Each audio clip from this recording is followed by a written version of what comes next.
بسم الله الرحمن الرحيم. معاكم اللاعب احمد عبد اللطيف، حارس مرمى الفريق الاول شهير بتيفا. احنا النهارده يوم استجمام عامله لنا سيد بيه سمره، عامل فريق الدرجه الاولى مخصوص اليوم استجمام عشان نبدا الموسم بمستوى كويس بنفسيه كويسه، وعامل لنا راجل معسكر في مطروح. الراجل بصراحه داخل بايد خضراء زي ما بيقولوا كده بالبلدي، عايز يطور الرياضه في النادي، عايز يعمل حاجات كويسه في النادي. الراجل قعد معانا واتكلم معانا، حاسين ان الراجل بيكلمنا بصراحه، ما فيش اي حاجه لا رياء ولا اي حاجه، لان الراجل جاي من اول يوم وعدنا بوعود، وبصراحه الوعود بتتحقق واحده واحده. معسكر مطروح ان شاء الله، واليوم النهارده طالعين احنا واسرنا، ومعانا المدير الفني كابتن وليد المتالق، مدير فني فريق الدرجه الاولى. نقول له يا كابتن وليد، ايه رايك في اليوم النهارده؟ هو يوم جميل وممتع، واجمل ما فيه الناس ملمومه مع بعض، لعيبه وجهاز واسر واعضاء نادي، فيوم جميل لينا كلنا. كنا محتاجين اليوم دوت نغير جو، محتاجين ان احنا نقعد مع بعض وقت اطول، فالحمد لله يوم ظريف وجميل، ومعانا اطفال اولاد اللاعبين اولاد الجهاز، فيوم جميل بصراحه. بنشكر الاستاذ سيد سمره على اليوم ده، وبنقول له ربنا يوفقك في المرحله المقبله. انا عارف يا كابتن وليد ان النهارده مش يوم استجمام بس لوحده. انا عارف ان حضرتك برضو بتتكلم ان في ناس جديده داخل الفرقه، لازم تجانس ما بين اللعيبه الجديده واللعيبه القديمه. طبعا الكلام ده انت يعني عامله اكيد يعني مخصوص للفريق، ان اللعيبه الجديده تخش في المود بسرعه عشان يبقى موسم قوي من الاول وبدايه فتره اعداد قويه.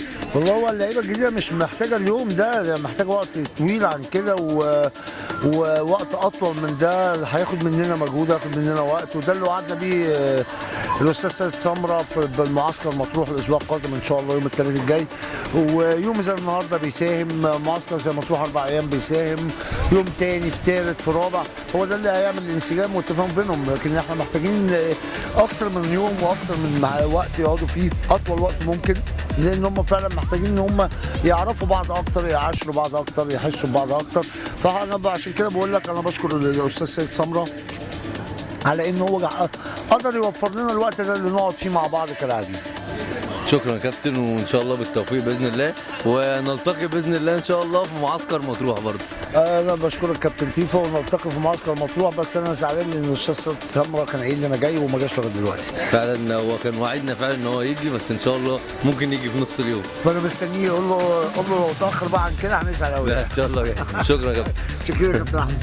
معانا برضو جزء من لعيبه الفريق الاول في كره اليد نادي اصحاب الجهاد، الفريق المتالق اللي صعد لدوري المحترفين، دوري الاضواء، دوري الشهره، دوري المليونيرات زي ما بيقولوا. معانا كابتن محمد نور. يا كابتن محمد نور، ايه شعورك النهارده اليوم استجمام قريه جرين بيتش لدعوه من الاستاذ سيد سمره لتدعيم ليه في المجلس الجديد ان شاء الله؟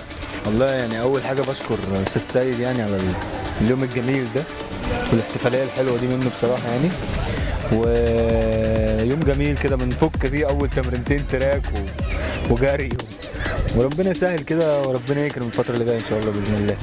كابتن احمد هشام، لعيب نادي سموحه السابق ونادي اصحاب الجهاد الحالي، المتالق في دوري الممتاز الف، وساهم بشكل كبير في صعود الفريق لدوري المحترفين. تقول ايه النهارده استاذ سيد سمره في ان هو جابنا النهارده قريه جرين بيتش التجانس مع اللعيبه الجديده واللعيبه القدام اللي هو اصحاب الفضل الكبير في صعود الفريق الاول؟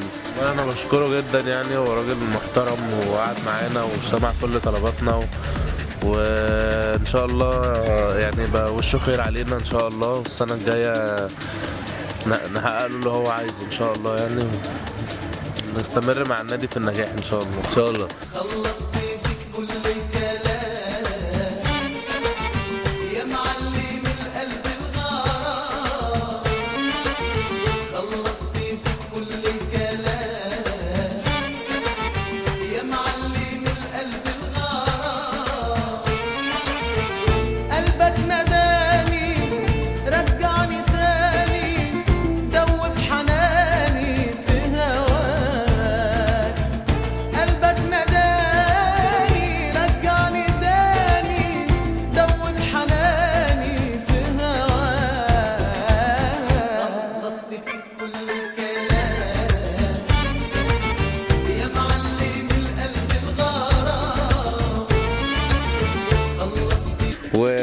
قبل ما نروح للعائلات معانا الكابتن زغلول من داخل البسين، حارس مرمى الفريق الاول هو كابتن زغلول.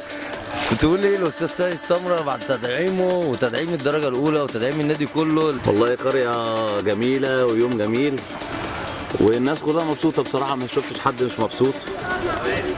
في بصراحة يعني مجهود معمول جامد من سيد بيه، ربنا يوفقه إن شاء الله ويكون حاجة تفيد النادي إن شاء الله. هو راجل شغال في النادي، قال انتخابات مش انتخابات، أنا مكمل وشغال لمصلحة النادي، فاحنا معاه وبنأيده وبنقول له ربنا يوفقك إن شاء الله، ومتشكرين على اليوم الجميل ده.